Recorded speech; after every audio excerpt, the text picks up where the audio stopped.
नमो सद्गुरु तुकया ज्ञानदीपा, नमो सद्गुरु सच्चिदानंद रूपा, नमो सद्गुरु भक्त कल्याण मूर्ती, नमो सद्गुरु भास्करा पूर्ण कीर्ती. गुरुर्ब्रह्मा गुरुर्विष्णू गुरुर्देव महेश्वरा, गुरुर्साक्षात् परब्रह्म तस्मै श्री गुरवे नमः. तस्मै श्री गुरवे नमः. चला. माया तेची ब्रह्म, ब्रह्म तेची माया, अंग आणि छाया, अंग आणि छाया जयापरी. तोडिता न तुटे सरिता निराळी, लोटांगण तळी हारपती. दुजे नाही तेथे बळ कोणासाठी, अनेक ते आटी विचाराची. तुका म्हणे उंच वाढे उंचपणे, ठेंगणे लवणे जैसी तैसे. श्रीमंत श्री जगद्गुरु तुकाराम महाराज या अभंगामधून ब्रह्म आणि माया यांच्यामध्ये असणारा जो अभेद आहे तर त्या अभेदाचं प्रतिपादन केलेलं आहे. बघा, ही जी संपूर्ण सृष्टी निर्माण झाली तर सृष्टीची उत्पत्ती करण्यासाठी जी मुख्य रूपाने कारणीभूत आहे तर ती कोण आहे? परमेश्वराची माया. काय? बघा, ज्यावेळेस भगवंताला असं सांगतात पूर्वी या सृष्टीमध्ये काहीच नव्हतं,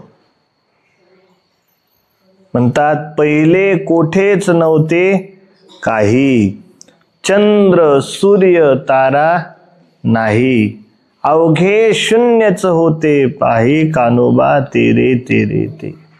ही सृष्टी ज्यावेळेस भगवंताला निर्माण करायची, पूर्वी सृष्टीमध्ये काहीच नव्हतं. चंद्र नाही, सूर्य नाही, तारे नाहीत, मग सृष्टी नव्हतीच. मग भगवंताला असा संकल्प झाला की एकोहम बहुश्याम, की मी एकटा आहे ना, तर एकट्याचा आता बहुश्याम, बहु म्हणजे अनेक त्या ठिकाणी व्हावं अशी भगवंताची इच्छा झाली. आणि भगवंताची इच्छा झाल्यानंतर त्यावेळेस मग सृष्टीची उत्पत्ती आपल्या सर्वांना माहित आहे. भगवंताच्या नाभिमंडलातून ब्रह्मदेवाची उत्पत्ती झाली. ब्रह्मदेवाने ही संपूर्ण सृष्टी निर्माण केली. पण सृष्टी निर्माण करत असताना त्यासोबत मायेची उत्पत्ती सुद्धा झाली. काय? मग माया जी आहे ही कळण्यासाठी अतिशय अवघड आहे. काय? कारण माया समजून घ्यायची असेल तर भगवान गीतेमध्ये सांगतात की अर्जुना, की माझी माया जर तुला समजून घ्यायची असेल तर ती कळून घेण्यासाठी अतिशय अवघड आहे. भगवान गीतेमध्ये सांगतात 7व्या अध्यायामध्ये की दैविहेशा गुणमयी मम माया दुरत्यया. भगवान अर्जुनाला सांगतात की हे अर्जुन, की भगवंताची जी माया आहे तर ही कळून घेणं अतिशय अवघड आहे, अतिशय दुर्गम आहे. मग 3 गुणाने युक्त असणारी ती आहे. म्हटले कोणत्या कोणत्या? सत्व, रज आणि तम या 3 गुणाने ती युक्त आहे आणि तिला कळून घेणं भगवंत म्हणतात. तिला जर कळून घ्यायचं असेल तर त्याच्यासाठी आपल्याला भगवंताला शरण जावं लागतं. म्हटले कसं शरण जावं लागतं? तर तुकोबाराय म्हणतात, म्हणवोनी शरण जावे आणि सर्व भावे देवासी. की सर्व भावाने देवाला आपण शरण गेलो म्हणजेच त्या ठिकाणी ती भगवंताची माया कळायला आपल्याला सोपी होते. अहो तुम्ही जे काही अटकले तर कुठं अटकले? मायेमध्येच आपण अटकलो की नाही? कारण माया ती आहे की वास्तव स्वरूपाला झाकून ठेवते आणि तुम्हाला दुसरंच रूप दाखवते. ठीक आहे नाही? पहा, आपण प्रमाण पाहून गेलो की पहिले कोठेच नव्हते काय. या अभंगाच्या पुढे वर्णन केलं, मग तेथे एक ढालगच निर्माण झाले आणि मग तिने एवढी ख्याती केली. ढालगे म्हणजे काय? ही माया. भगवंताने जी सृष्टी निर्माण केली ही सर्व सृष्टी मायेवरती निर्माण केलेली आहे. आणि म्हणून तेच तुकोबारायांना सांगायचं आहे की माया तेची ब्रह्म, ब्रह्म तेची माया. तुकोबाराय म्हणतात, ब्रह्माच्या ठिकाणी माया अध्यस्त असल्यामुळे मायेला ब्रह्मापेक्षा त्या ठिकाणी वेगळी कोणतीही दुसरी सत्ता नाही. म्हणून ती माया ब्रह्मरूपच आहे. पहा, कारण अधिष्ठान जे आहे, मायेला अधिष्ठान ब्रह्म आहे. हा वेदांत आहे. कारण ब्रह्माच्या अधिष्ठानावर माया त्या ठिकाणी दिसते.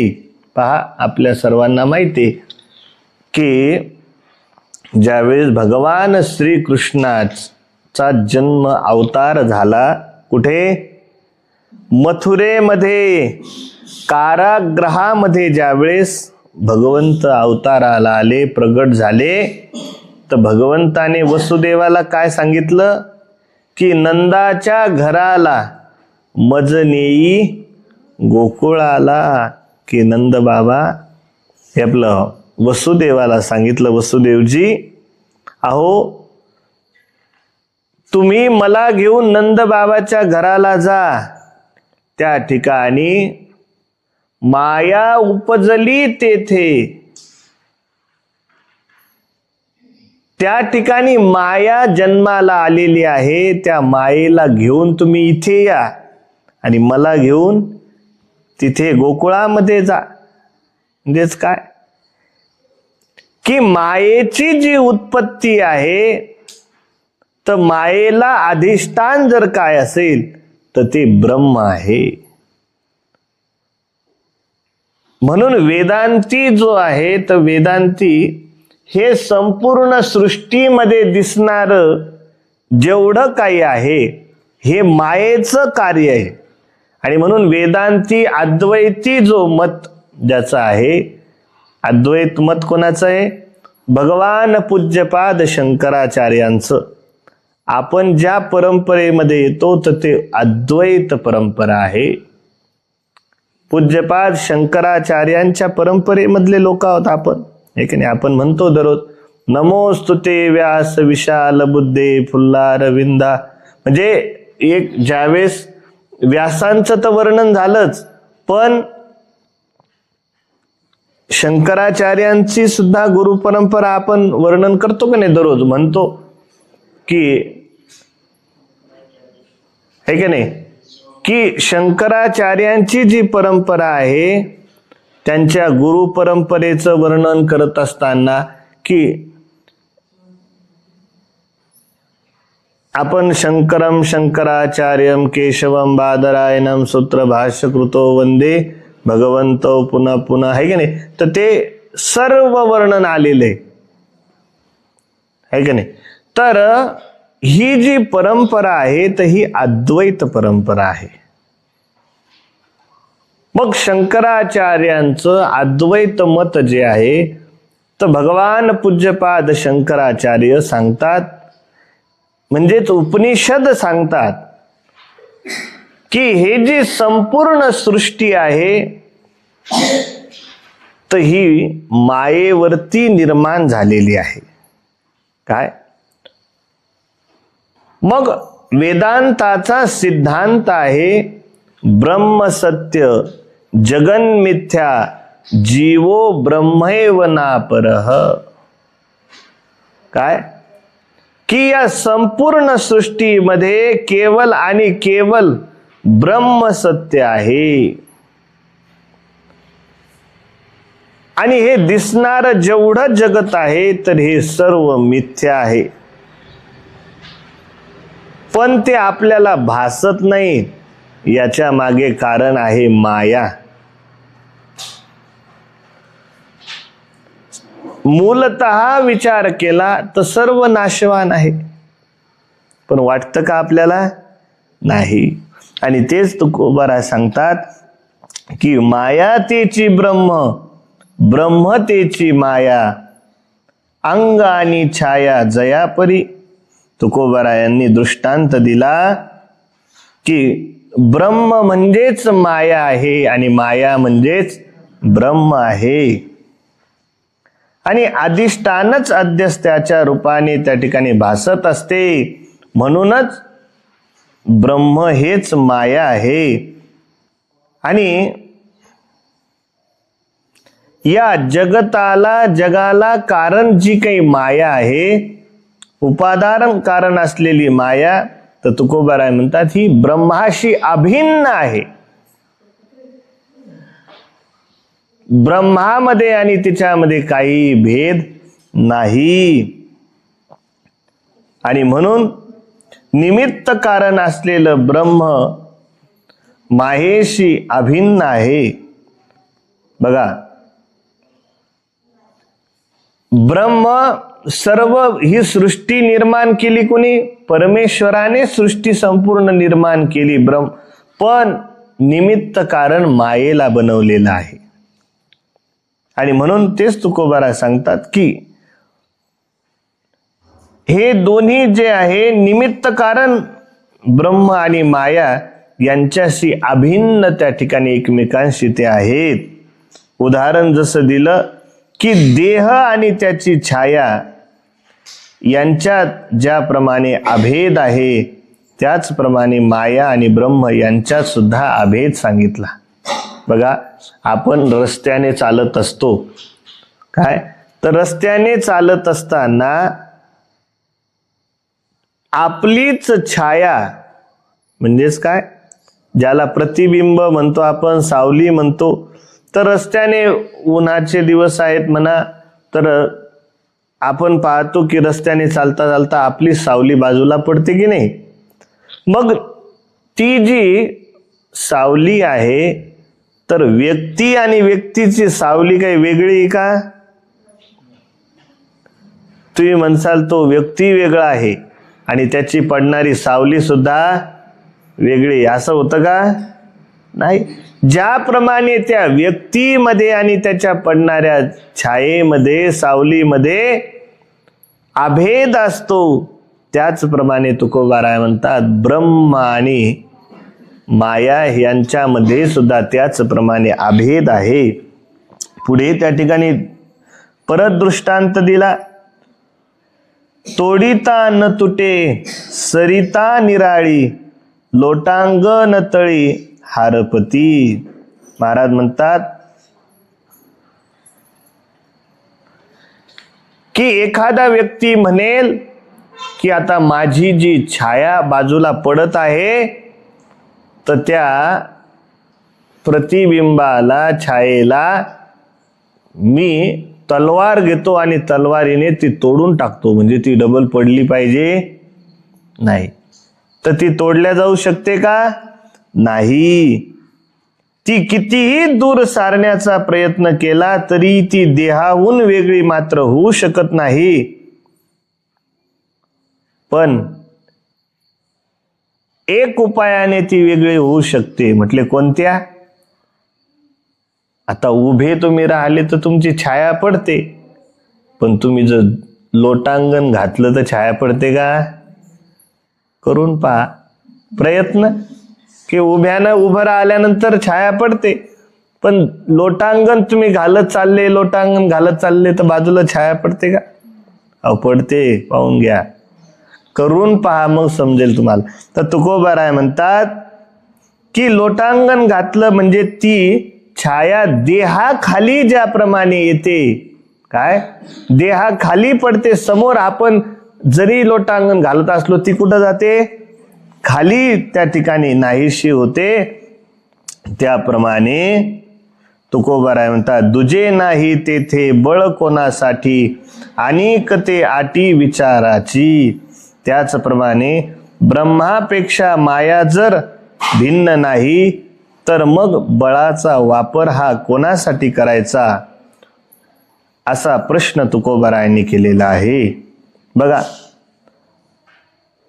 की माया आणि ब्रह्म जर हे एकच आहे तर महाराज म्हणतात की आपण आपल्या बळाचा शक्तीचा वापर हा नेमका कोणासाठी करायचा, असा प्रश्न केला. व तिच्या नाशार्थ विचारादी साधनांचा तरी खोटाटोप कशासाठी करायचा म्हणतात. म्हणजे ब्रह्म आणि माया जर हे एकच असेल तर विनाकारण दुसऱ्या तर्क असेल कुतर्क असेल यांच्याद्वारे त्या ठिकाणी ते त्यांच्यामध्ये भेद आहे असं ज्ञान प्राप्त करण्याची काय गरज आहे, असं तुकोबारायांना म्हणायचं आहे. पुढे तुकोबाराय म्हणतात तुका म्हणे उंच वाढे उंचपणे ठेंगणी लवणे जैसी तैसी. तुकाराम महाराज म्हणतात की देह उंच वाढला म्हणजे त्याची छाया उंच वाटते. एखादा उच्च माणूस असेल तर त्याची छाया जी पडणारी आहे ती कशी वाटते? लंबी उंच दिसते. एखादा ठेंगणा असेल तर त्याची छाया कशी पडते? ठेंगण्या व्यक्तीची लहान पडते, आहे का नाही? पण तुकोबाराय म्हणतात उंच आहे म्हणून आणि ठेंगणा आहे म्हणून ती काही वेगळी देहापासून वेगळी असते का? नाही. तर महाराज म्हणतात ती छाया देहापासून अभिन्नच आहे. त्यामुळे कोणत्याही प्रयत्नाने तिला देहाहून वेगळं केल्या जाऊ शकत नाही. पण देहाच्या लोटांगणामुळे मात्र ती नाहीशी होते. आणि त्याचाच सारांश तुकोबारायांना एवढाच सांगायचा आहे की माया ही जी आहे तर ही ब्रह्माशी अभिन्न असल्यामुळे मायेचा इतर कोणत्याही प्रयत्नाने ती नष्ट केल्या जाऊ शकत नाही. आणि त्याचा सारांश तुकोबारायांना हे सांगायचंय की एवढे प्रयत्न केले परंतु ती माया त्या ठिकाणी वेगळी होऊ शकते का? पण त्या मायेला जर वेगळं करायचं असेल तर तुकोबाराय म्हणतात एकमेव साधन म्हणजे ब्रह्मज्ञान आहे. ज्या व्यक्तीला ब्रह्मज्ञान झालं तर ब्रह्मज्ञानाने मात्र ती नष्ट होते. म्हणून तुकोबारायांना हे सांगायचे की आपण मायेच्या अधीन न होता त्या ठिकाणी ब्रह्मज्ञान प्राप्त करून आपण स्वचा विचार करून त्या ठिकाणी जीव आणि ब्रह्म ऐक्य ज्ञान प्राप्त करून घेतलं म्हणजेच आपल्याला जीवनमुक्तीचा सिद्धांत त्या ठिकाणी प्राप्त होतो. हेच तुकोबारायांना या अभंगातून सांगायचंय. बस. पुंडलिक वरदा हरी विठ्ठल श्री ज्ञानदेव तुकारा गोपाल कृष्ण भगवान की जय. श्री गुरुदेव भगवान की जय. काशी